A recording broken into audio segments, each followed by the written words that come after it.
Hey everyone, welcome back to another episode of the For Goodness Sake YouTube channel.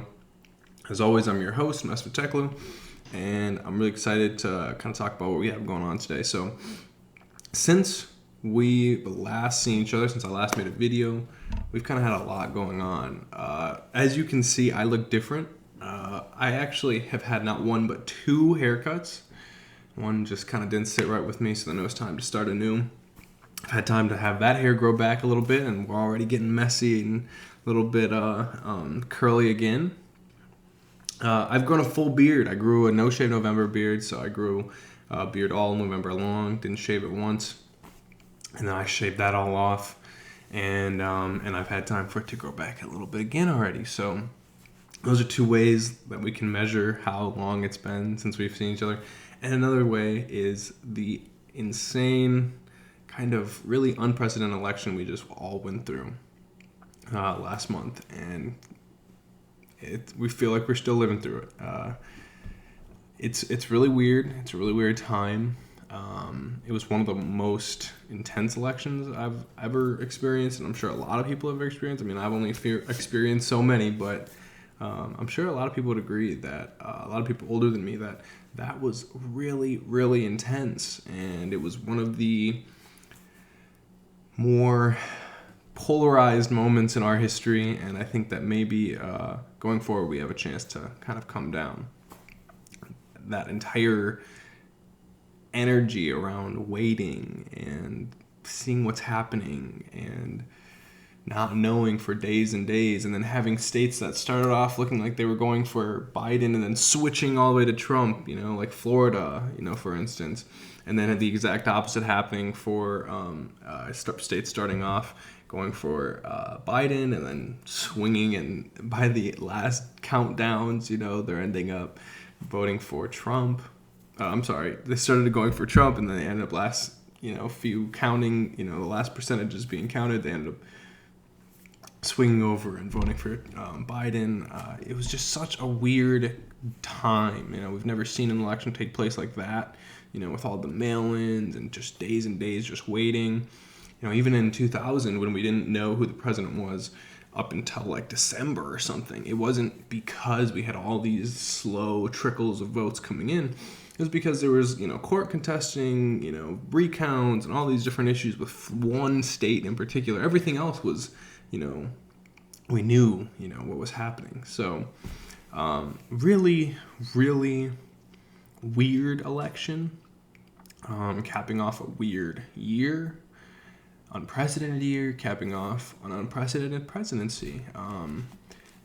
And I'm really excited. I feel really weird saying that because I don't think if you told me that Joe Biden was going to be the president, if you told me that like 2 years ago, when maybe the beginning of the Democratic primary season, if you told me that, I really don't think I would have been as excited as I am right now.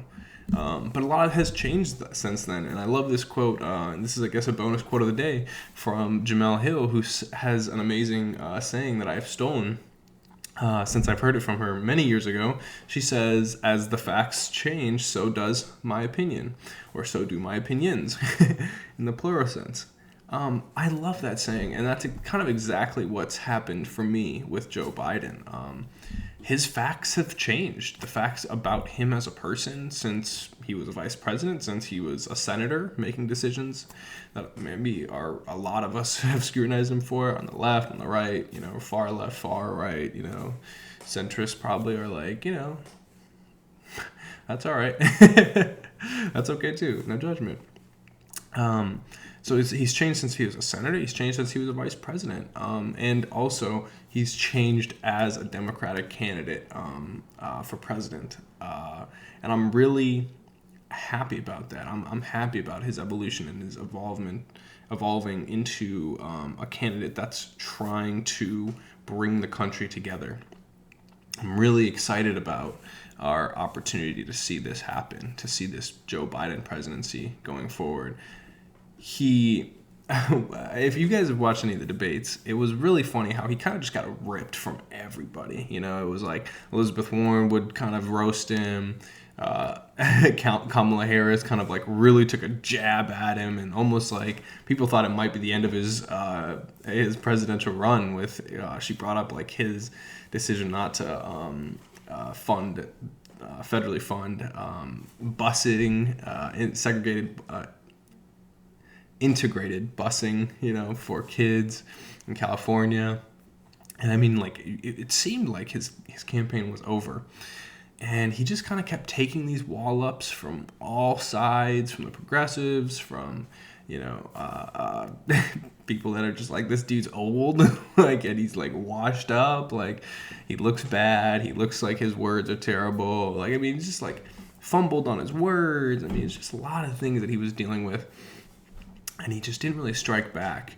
And then he won.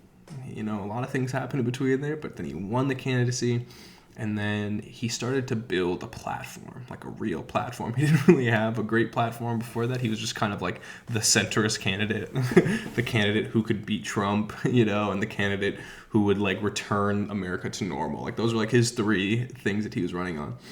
And then he starts to, over the course of from March really to and even April, when he kind of really was, it was clear that he was going to win the Democratic candidacy. From March to August, he just kind of like built this plan. He just like built them on the fly, and he incorporated all of these people into his platform who had kind of always been hating on him and roasting him for his plans and his past record on things. One example is Bernie Sanders. He built a plan with him to revitalize the economy, help the economy work for Americans and not just like billionaires. The very few, I mean, we have 350 million Americans. That's a, gross estimate, probably even actually like overestimating. But we have about 350 million Americans in our country.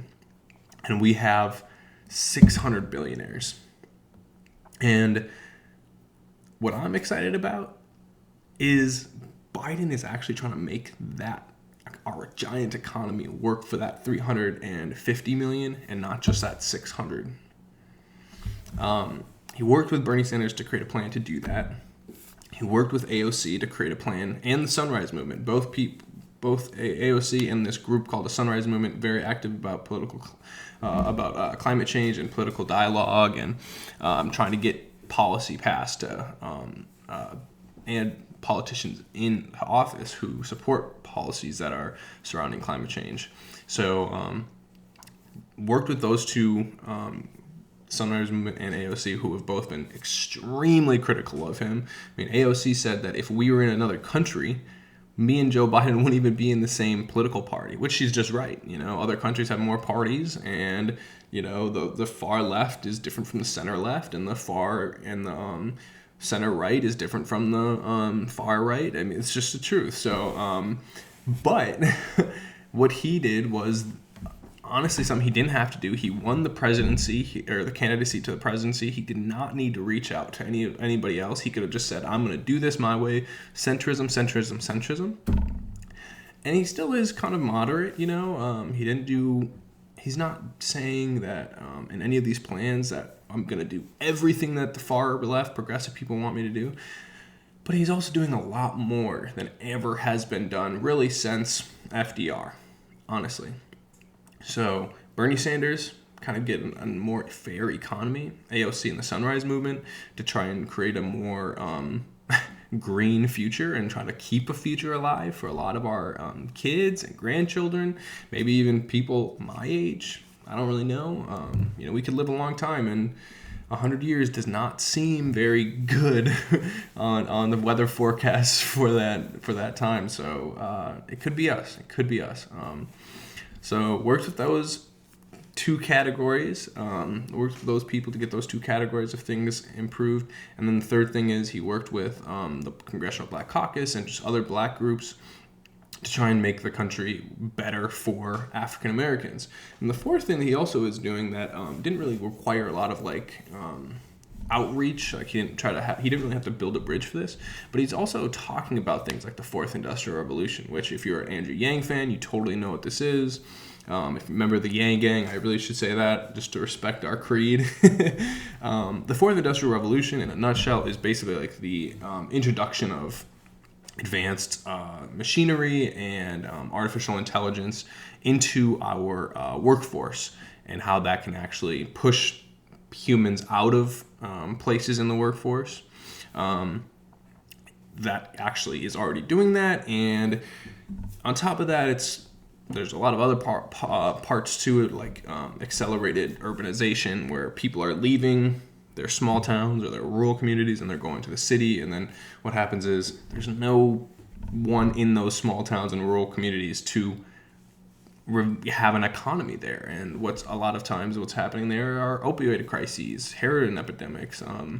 Actually, there's a book Obama wrote where he talked about talking to local mayors in rural Illinois, and they were talking about how the Gangster Disciple gang was on the rise there because these kids have nothing else to do. There's no opportunities there unless they leave and go somewhere else. And normally people don't leave unless they have a reason to, like they get into college or, they have some job, which, so people don't leave randomly. And so the people that don't leave, the kids that don't leave, often are getting into drugs, like serious drugs and gangs. And so a lot of crazy stuff is happening to our rural communities. Hospitals are closing down. Colleges are closing down. I mean, it's just not good stuff. And Biden is taking all that seriously. He's taking these progressive concerns seriously. He's taking these concerns from rural Americans who are typically conservative, typically vote Republican. He's taking their problems seriously, and he's trying to actually address them. So I'm kind of ranting about all this stuff that I'm excited about Joe Biden for, Joe Biden being our president for, why I'm excited he's going to be our president. And I say that to say again, like I was not this excited 2 years ago, so I don't blame you if you weren't that excited.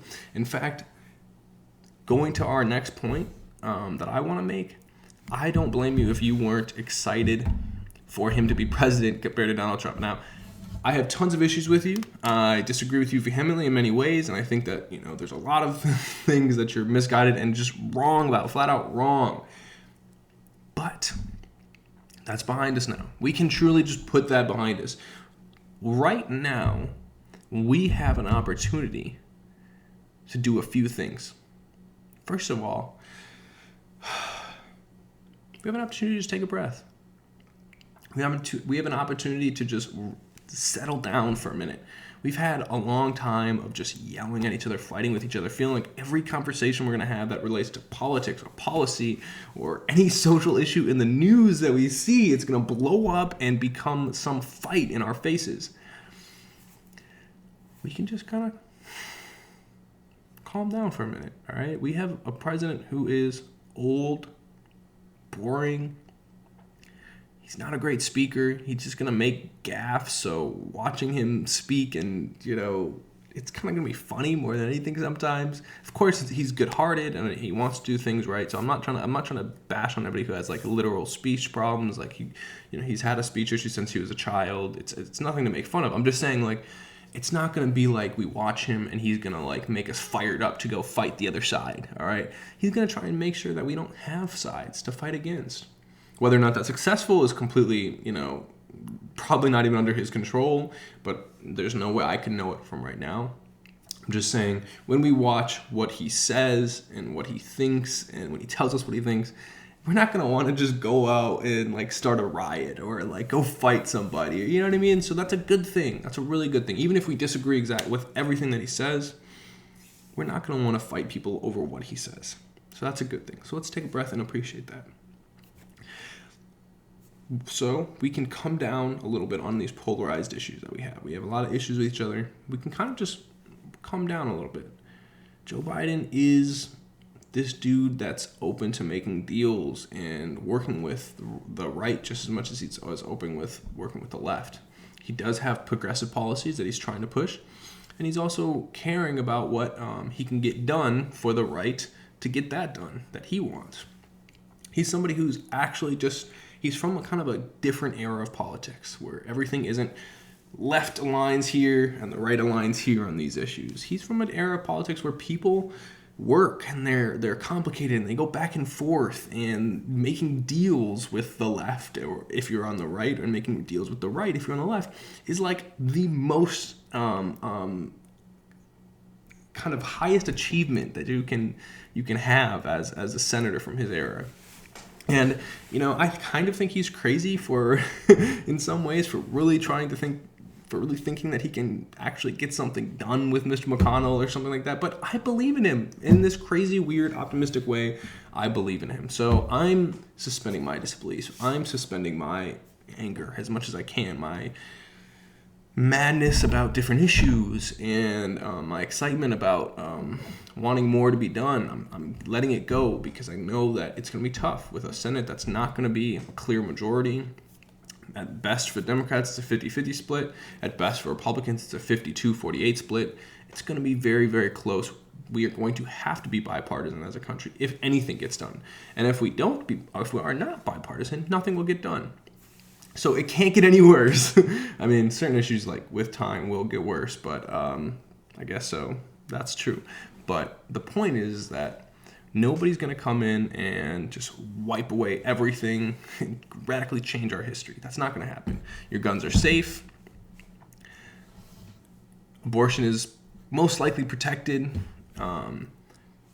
Gay marriage is most likely protected. Your rural community is not going to be forced to remove God from everything that you guys say. Jesus is not under threat. And we actually have somebody who's working towards kind of chipping away at some problems with bigger chips, bigger little bangs at these problems than I've ever been before, like climate change, income inequality between the 600 billionaires and the 350 other Americans that live with us, and that's good.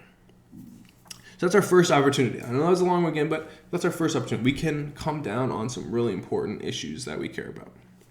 The second opportunity we have is we can get educated on some of these issues. I don't know. I had a few people told me this actually on this last election, that they're like, I know we're going to vote and we're going to vote for this guy. But what's crazy to me is that I don't even know who else I was going to vote for. When I saw the paper, and they talked after, when I saw the paper and I saw all these different names, I didn't even know who. I just checked this party and I just checked if they're on this side. I didn't even know who they were. I didn't know what they stood for. We can change that.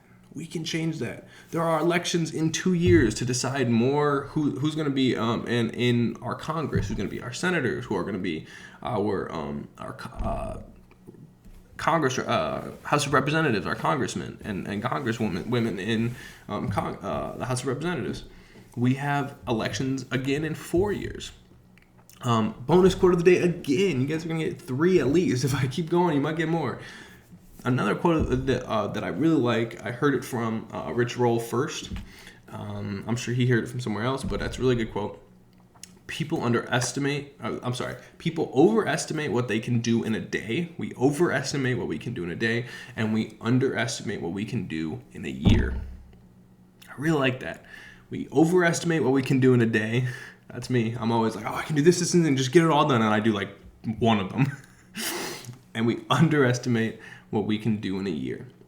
We have 2 years till our next election. We can learn so much. We can learn so much in that time. I've learned so much about issues just by committing on. You guys, I've been bringing you along the way the entire time, telling you that I want to learn I want to read more, I want to write more. I get involved in some discourses that I really care about, and I've done that in the past year, even just since I've been vlogging with you. I guess it's like a year and a half now. And in that time, I've learned so much by doing it. I've learned so much just by reading more tomorrow than I have today, or more next week than I did this week, next month than I did this month, etc. So that's exactly what we can do. We have an opportunity to make the next time we vote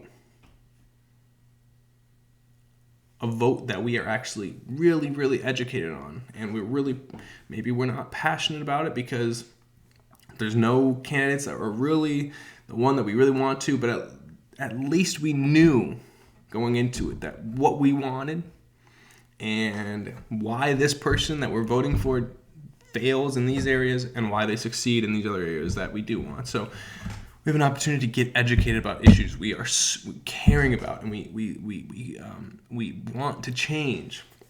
And that brings me to the third opportunity that we have, and that's an opportunity to get involved in issues. All right, we as a nation can heal a lot of our issues by just more people getting involved in issues they care about on the local level. Fourth quote of the day. Geez, I just keep them coming. Ta-Nehisi Coates once said in an interview with Ezra Klein, he said,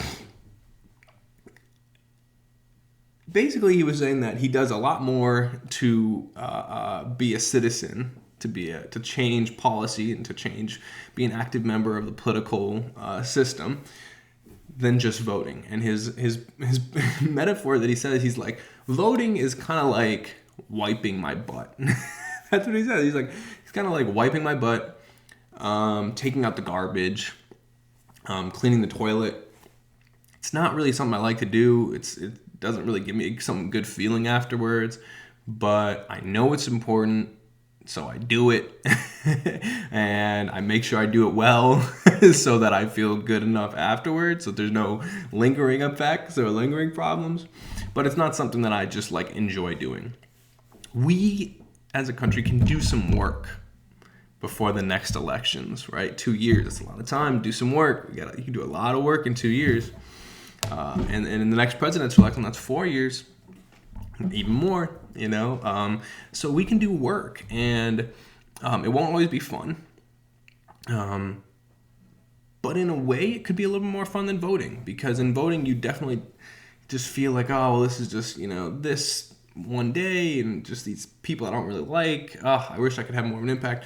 We can have a great impact on the problems we care about. It is a lot of work. It doesn't have to be an extreme amount of work. You could just be you showing up to your local town hall meeting with your city council and your mayor and discussing the problems that are in your community, and then you being a voice actually is valuable. That's one way. It could be you donating to a cause, to a volunteer org, or a cause that you are a nonprofit that you care about, or just some other organization that works to solve an issue that you care about. It could be you volunteering your time there once a month, once a week, 10 minutes, 10 minutes out of the day, each day, add it up, and then put it into one day that you go volunteer there, and you just cut out 10 minutes of you doing something else, and then you've earned yourself, let's say 30 times 10, 300 minutes, which is, just under 5. That's 5 hours. It's just under 5 hours or something like that. I'm not the math whiz. I'm the social sciences cat. So, I think that's 5 hours. 60 times 5 is 30. So, 300, I should say. So that's 5 hours that you have. If you just cut out 10 minutes, if you just are more efficient for 10 minutes doing something else, every day for a month, you have 5 hours to donate in a month to do something else, like a volunteer at some Feed My Starving Children, or just something that you care about. So that's really important.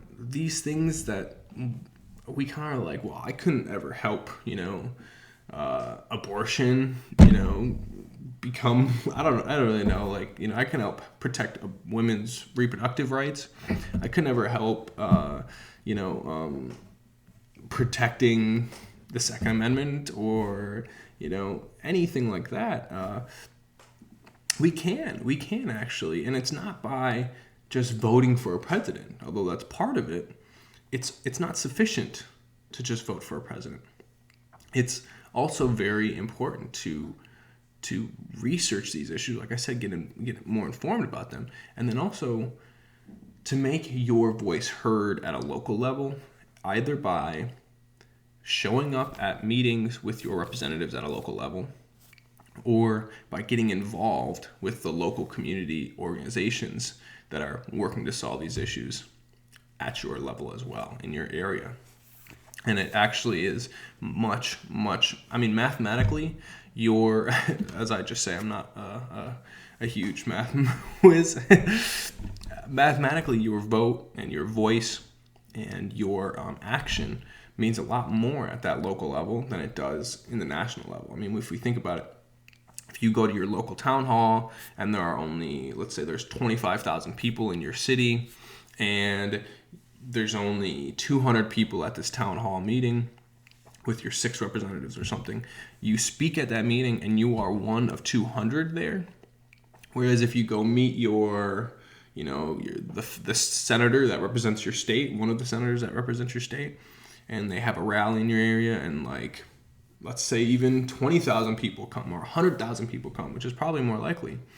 100,000 people show up to this rally, and they're talking to that person, and you're one of 100,000. And actually, even worse, you have an opportunity at your local level when you see your city council and your mayor. Let's just say that that's 6 people. You have that group of 100 citizens or 200 citizens, I think I said, divided by 6 rather than 100,000 people divided by 1. So mathematically, your power, because you could reach any one of those 6 people. You don't have to just reach that one person. That one senator might just be like, no, I really just, no matter what you say, I don't agree, and I'm not going to, listen to you. Maybe that's just how closed-minded they are.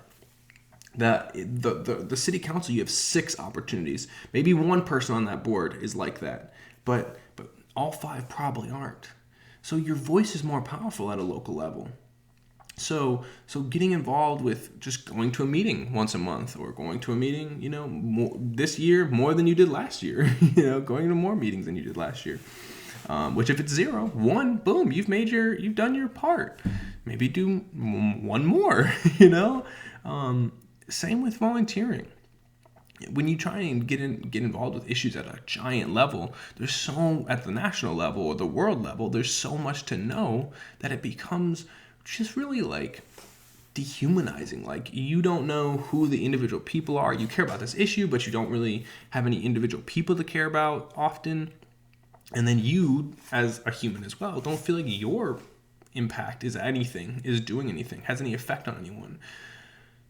Because it's just like you're one of hundreds of millions or billions if it's a world issue, But when you get involved on the local level, you get the contact with the people that you're actually helping.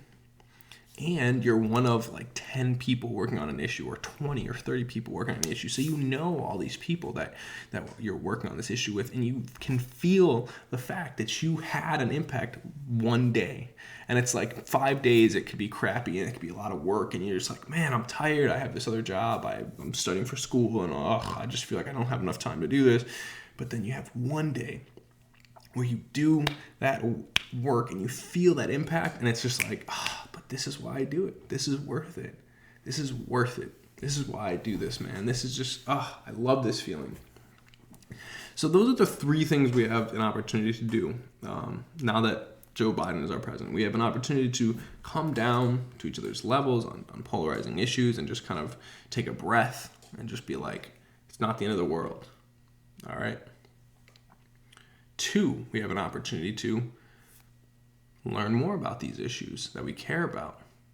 And 3, we have an opportunity to get involved in these issues.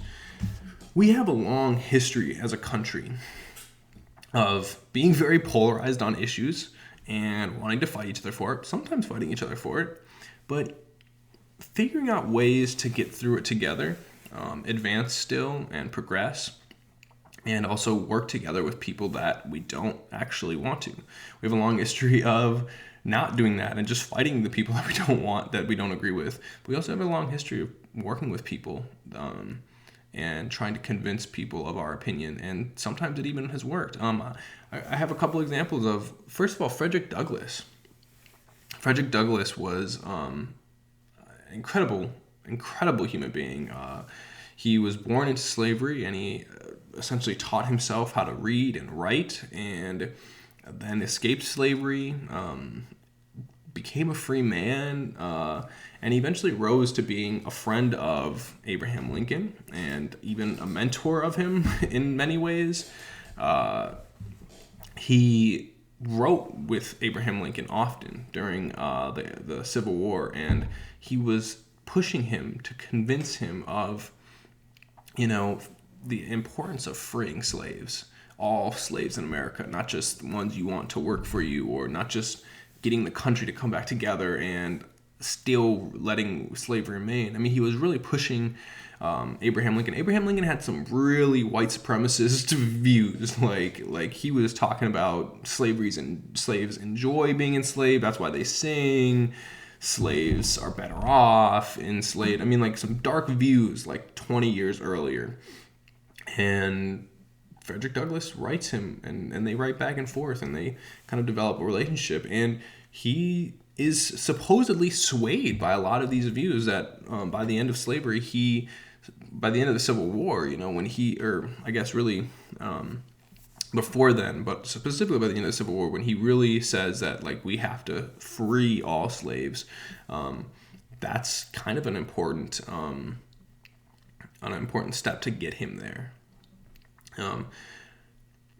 There's also another example of, so that's one example of people working together who, I mean, really, Frederick Douglass could have been like, screw you, man. Like, you think I deserve being a slave, or I liked it?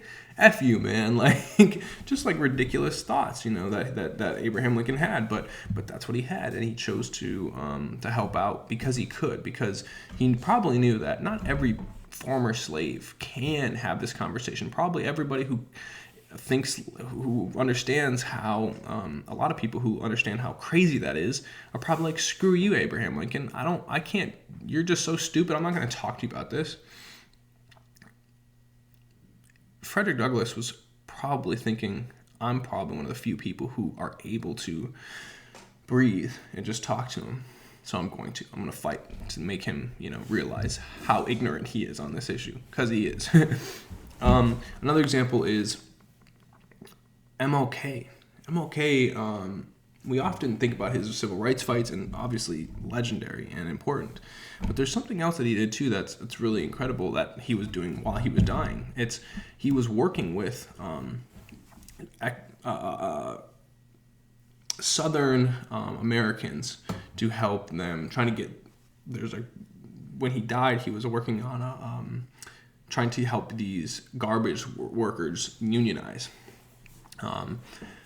He had this plan that now that segregation had been officially ended,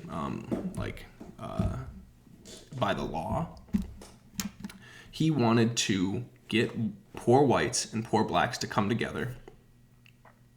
People that probably had very bad feelings towards one another, like specifically poor whites who had been chanting and fighting against him and fighting for segregation, probably only months or at the most years before he starts his, fight for poor peoples. He called it the Poor People's March, and like it was the poor people's fight. Before he started this cause, he essentially was fighting against these people that he ends up trying to bring together for this poor people's rights. And he starts fighting for a universal basic income. A guaranteed minimum income is what he called it. And he's getting people who were hating each other just a short time ago to unite around a common cause. And it's incredible. I'm not saying that these are the things that every single person should do, is just work to create common ground between everybody you disagree with. It's not that easy. It's not that simple. I mean, there's a lot of issues in our country that we are polarized for good reason for, because they're very important issues to us, and they cause a lot of emotional trauma, or they cause a lot of emotional reactions that make us want to do a lot of things. They make us hurt, and they make us angry, and they make us scared, and they threaten our lives sometimes. And sometimes they threaten our experiences and our livelihoods, or, you know, a lot of things. So I'm not saying everybody can just do this no matter what without any training or something like that. You know, these are two extraordinary human beings that I'm referencing. But what I'm saying is we can take a breath and we can learn a little bit more. And one way that we can do this, I think all of us can do this, is when we get involved with issues that we care about. We can either get involved with issues that we care about, and that will often lead us to people who are working on the same issue as us, but just have different perspectives on how to solve these issues. You know, there are people working to solve gun violence from a conservative perspective, quote unquote conservative perspective, and a quote unquote liberal perspective. And everywhere in between and further, you know, there are people working to solve poverty in the same way. People have conservative solutions, and people have progressive, liberal solutions they propose. But a lot of those people that are working on those issues are not hating each other. The conservative person working to fight poverty and the liberal person working to fight poverty, or the conservative trying to fix our schools, education systems, our public education system, and the liberal doing the same thing, they don't hate each other often because they know, oh, well, that's just a different solution that I disagree with, and I like that you're at least fighting with me for this cause. And that's what I think we can do, is we can read about issues that we care about, we can learn about them, we can get more informed about them, and we can learn about the opinions of people that we would disagree with. We can say, well, if I'm a conservative, let me read about this person who fights for gun rights and they fight for gun safety, and I don't particularly like the sound of gun safety or gun laws or something like that, gun restriction laws, but let me read more about them and let me decide if they're actually as crazy as I think they are on first thought. Same thing for vice versa. If there's a person who, if there's a person on the left who, it's like, I'm really into women's rights and I want to make sure that they're not infringed and people aren't forced into motherhood. But there's this person who they care about abortion rights or reproductive rights, but they also want us to make society better for women to have children if they want to. Let me read about what they're saying, even though at first thought I'm like, women shouldn't just be forced to have kids. We don't need to make society more motherly or something, you know? I don't know what your first thought is, but that's the type of thing we can do. We can get involved on issues we care about, either physically or just mentally. And we can see people from the other side. And when we do that, when we see people working the same problems we care about and we want to solve, we often can be like, oh, you're not a bad person. You're not crazy. I don't need to fight you, even though sometimes I want to strangle you. I don't need to do that. I don't need to strangle you. You actually are just coming at this solution to a problem you see and I see with a different solution than I would do, and for different reasons. And I might very still well disagree with you vehemently, but I love that you're going to fight together, and I think we can find some common ground. So I'm cautiously optimistic. I'm cautiously optimistic for where we're going as a country. I think we have an opportunity to really come together right now, and it doesn't mean that we're going to. We very well could still not. And you know, I'm not disillusioned into thinking that that's what we're going to do, is just sing Kumbaya together and, you know, come together and everything will be perfect. But I do know that we can. This is an opportunity to. I'm not saying it will for sure and everything will be perfect, but I know that we can. We have an opportunity to. It's possible that we make things better. Not perfect, but we take a step forward, not backward. Not going to the finish line. We're not there yet. I don't know if we'll ever be there. But we do have an opportunity to take a few steps forward, even if we want.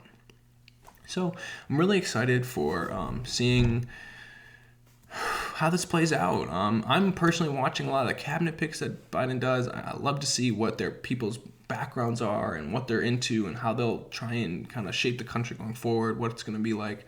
I'm excited. I want to see what's happening. I want to see what we're going to do as a nation to try to heal some of the problems we have. We are a lot of times fighting each other when we have a lot more in common than we do in different, you know. I mentioned a couple times in this video, and I really think it's important to stress that there are 600 billionaires who have essentially continued to just get richer and richer in this country, while 350 Americans have gotten poor throughout the COVID pandemic. We have, as a nation, for the past 40 years, essentially, and there's evidence to back this up. There's all types of economic research and statistics that prove this. As a country for 40 years, we haven't had even 50 years almost to the 70s, but specifically to the 80s, we haven't had a middle class. Our middle class has been slowly eroding. Billionaires have actually paid less in effective taxes last year for the first time than the rest of the American people. We paid more as the American people than the billionaire class of people have for the year of 2019 in taxes. We are essentially fighting each other on issues that we all care about and we all can solve and make better, at least slowly but surely. But we're fighting each other because of the influence that 600 people have over us because of all their immense amounts of wealth. I'm not a person who thinks that we should even just eliminate all billionaires forever and ever and ever. I'm just saying that when billionaires can influence us so much that we have no way to go forward in life and make our life better, and we have no way to reckon with housing crises and education issues. I mean, that's an issue. That's an issue. So we all care about a lot of things: having good families, raising our families, having healthy families, being able to raise our families with values that we care about, like love, respect, dignity, hard work, and being able to give our families and our children a good education with good clean air and water and a world that isn't burning around them. So we can come together on that common ground and make things better for our kids, regardless of if we disagree on something stupid, that's not as important. We can come together and focus on those issues first and make sure that everybody can just not sleep on the street,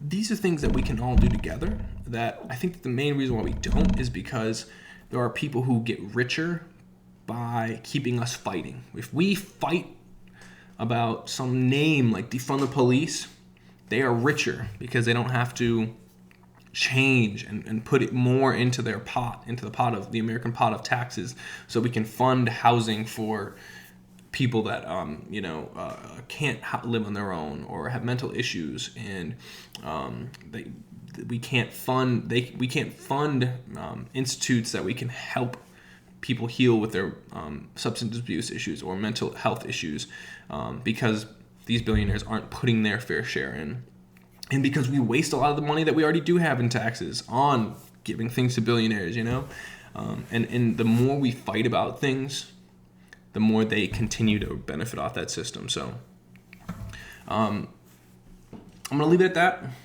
I'm going to challenge you guys to get involved in something you really care about. Doesn't matter if it's one tiny issue, if you're getting more intelligent on that issue that you really care about. Doesn't matter if you're actually showing up to that issue to help that issue, improve.